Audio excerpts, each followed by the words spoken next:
సంగారెడ్డి జిల్లా కలెక్టరేట్లో ఎస్సీ వర్గీకరణపై ఏకసభ్య commission chairman doctor justice Shamim Akhtar బహిరంగ విచారణ కార్యక్రమం నిర్వహించారు.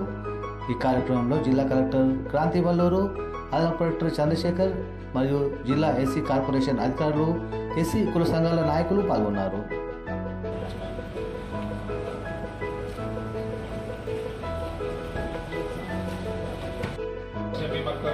అదేవిధంగా జిల్లా కలెక్టర్ అయినటువంటి క్రాంతి మేడం గారికి, అడిషనల్ కలెక్టర్ చంద్రశేఖర్ సార్ గారికి, అడిషనల్ డైరెక్టర్ శ్రీధర్ గారికి ఒకసారి స్వాగతం పలుకుతూ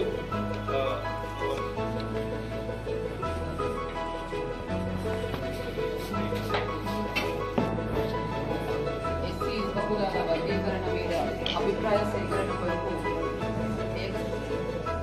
ఏకసభ్య కమిషన్ చైర్పర్సన్ అయిన కాబట్టి శ్రీ డాక్టర్ షమీం అఖ్తర్ గారికి సాధారణంగా స్వాగతం. ఎస్సీ కులాల ఉపకులం యొక్క వర్గీకరణ అనే అంశం మీద నేను ఇక్కడికి విచ్చేసిన నేతలు, సంఘాల సభ్యులు మీరు తెచ్చిన వన్ బై వన్ మీ యొక్క పత్రం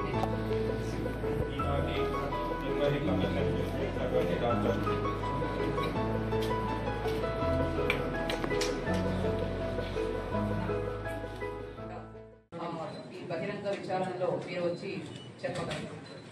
దీంట్లో సెలవు తీసుకుంటున్నాను. ఇక్కడికి వచ్చిన కారణాలు, అజెండా అందరికీ మీకు తెలిసే ఉంటుంది. ఇక్కడ అందరితోటి సమాచారాన్ని సేకరించడానికి రావడం జరిగింది. ఈ కమిషన్ యొక్క ఉద్దేశాలు కూడా మీకు తెలుసు. మీరు ఈ కార్యక్రమం తర్వాత ఒకరి తర్వాత ఒకరు వచ్చి కమిషన్ ముందు మీ వినతి పత్రాలు అందజేయవలసిన అవసరం ఉంది.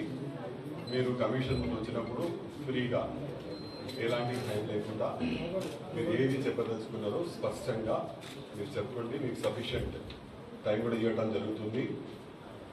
మీరు ఏ సంకోచం లేకుండా మీ కాస్ట్ గురించి వివరించగలరు.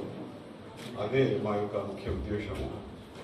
అదే ఆ విషయాన్ని తెలియజేసేటందుకే మేము ఇక్కడ జస్ట్ 2 minutes వరకు గ్యాదర్ అయినాము. Thank you so much. Thank you.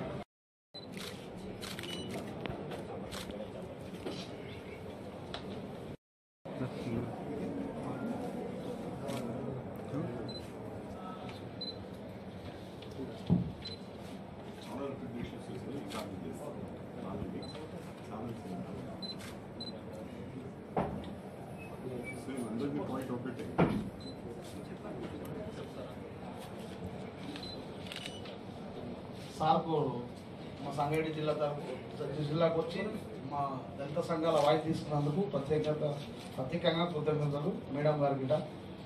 మేము ఎస్సీ మాలా కులానికి చెందినాము. అద్దంకి దయాకర్ వర్గం అంటే ఏం లేదు, ఉన్న రిజర్వేషన్ నుంచి ఒక 10% రిజర్వేషన్ పెంచితే అందరికీ మంచిగా ఉంటుంది. ఇది ఎలాంటి కొట్లాటలు పంచాలు కాకుండా ఒక 10% పెంచండి, అందరూ సస్యశ్యామలంగా ఉంటారని మా కోరిక. ఇది రిక్వెస్ట్గా చెప్తున్నాము. ఒక 10% ఉన్నది రిజర్వేషన్ ఉంచుతూ ఒక 10% పెంచితే అందరూ సంతోషంగా ఉంటారని మనస్ఫూర్తిగా కోరుకుంటున్నాము. దీన్ని కరెక్ట్ చేస్తారని ఒకసారి మీకు మరొకసారి ధన్యవాదాలు తెలుపుతున్నాను.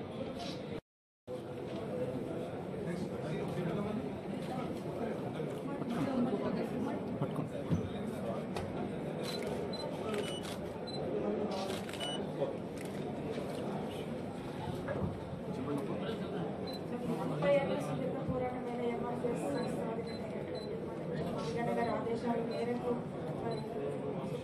ధర్మాసనం వేసినప్పటికీ, తీర్పు ఇచ్చినప్పటికీ ఇప్పటివరకు అమలు కాకుండానే నియామకాలు జరిగిపోవడం జరుగుతుంది. కాబట్టి ఇకనైనా కొత్త నియామకాలు నోటిఫికేషన్లు విడుదల చేయకుండా 80% విడుదల చేయకుండా తర్వాత చేయగలరని, అలాగే వీళ్ళు సీఎం రేవంత్ రెడ్డి గారికి